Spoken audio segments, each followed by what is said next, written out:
วันนี้มาฮอดอันนี้มันต้นสมพอนี่มันสมัยตะกี้พุ่นล่ะมันมีหอปูตายังนี่ล่ะบ้านหาดกันซาอันนี้เป็นของเก่าแก่ที่สุดเลยตั้งแต่น้อยพุ่นล่ะเคยมาลินตั้งแต่สมัยอายุ6-7 ปีย่างมาแต่บ้านหอมทุกคนตัวนี้มันเห็นทำมาแต่ว่าหอมนี่มันหอมต้นสมพอตั้งแต่สมัยดึกดำบรรพ์พุ่นล่ะยังคือเก่าวันนี้มาเยี่ยมน้องนุ่งลูกหลานแถวนี้เย็นดีขนาดเลยแถวนี้นี่ละบ้านหาดกันซาปีได้มาก็ต้องได้มานี่จอดนี่ละนี่วะนี่ละฮอดแล้วโอ้เปลี่ยนแปลงอะไรนี่ละบ้านหาดกันซานี่เด้อคักแล้วบ้านหาดกันซาเมืองหาดไซฟองแข็งเวียงจันทร์อันนี้เขาจะไปที่ไปเลาะต่ออยู่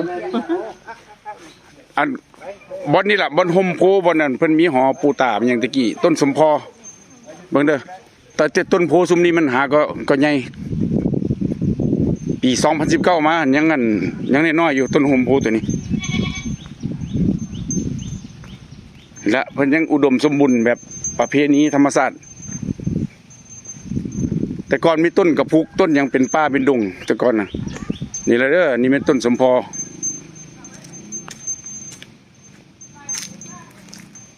คันจิไลก็มองประมาณ100 ปลายกว่าปีคันบ่กายตะกี้ต้นน้อยแต่ก่อนตอนยังน้อยหันต้นน้อยกว่านี้ก็สิมีอยู่ซ้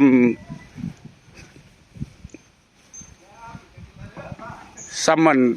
หุ่นคนนี่แหละบัดนี้เพิ่นนั่นใหญ่หลายแล้วบัดนี้เดี๋ยวต้นสมพอนี่ก่อนน้อยยังจืออยู่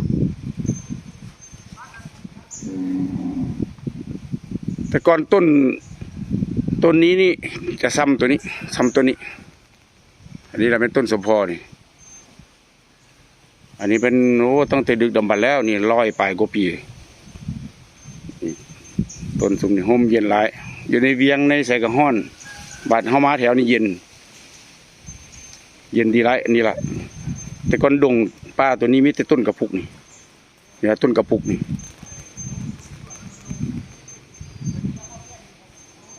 ตอนมา2019นี่มันอยู่นี่เต็มต้นกระปุกนี่ละธรรมชาติของบ้านหาดกันซาวันนี้ก็มางั้นน้องนุ่งเนาะ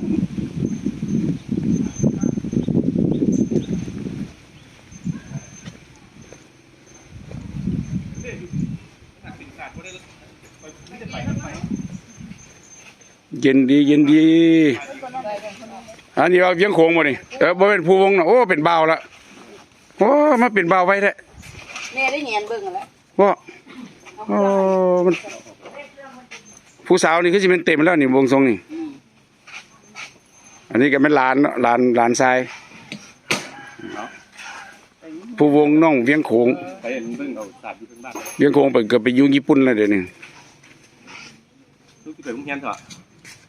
เอาไว้ชมติดตามกันที่คลิปหน้าเนาะได้มานี่โอ้เย็นดีสบายโอ้ยอยู่ว่านอกแล้วนี่นะ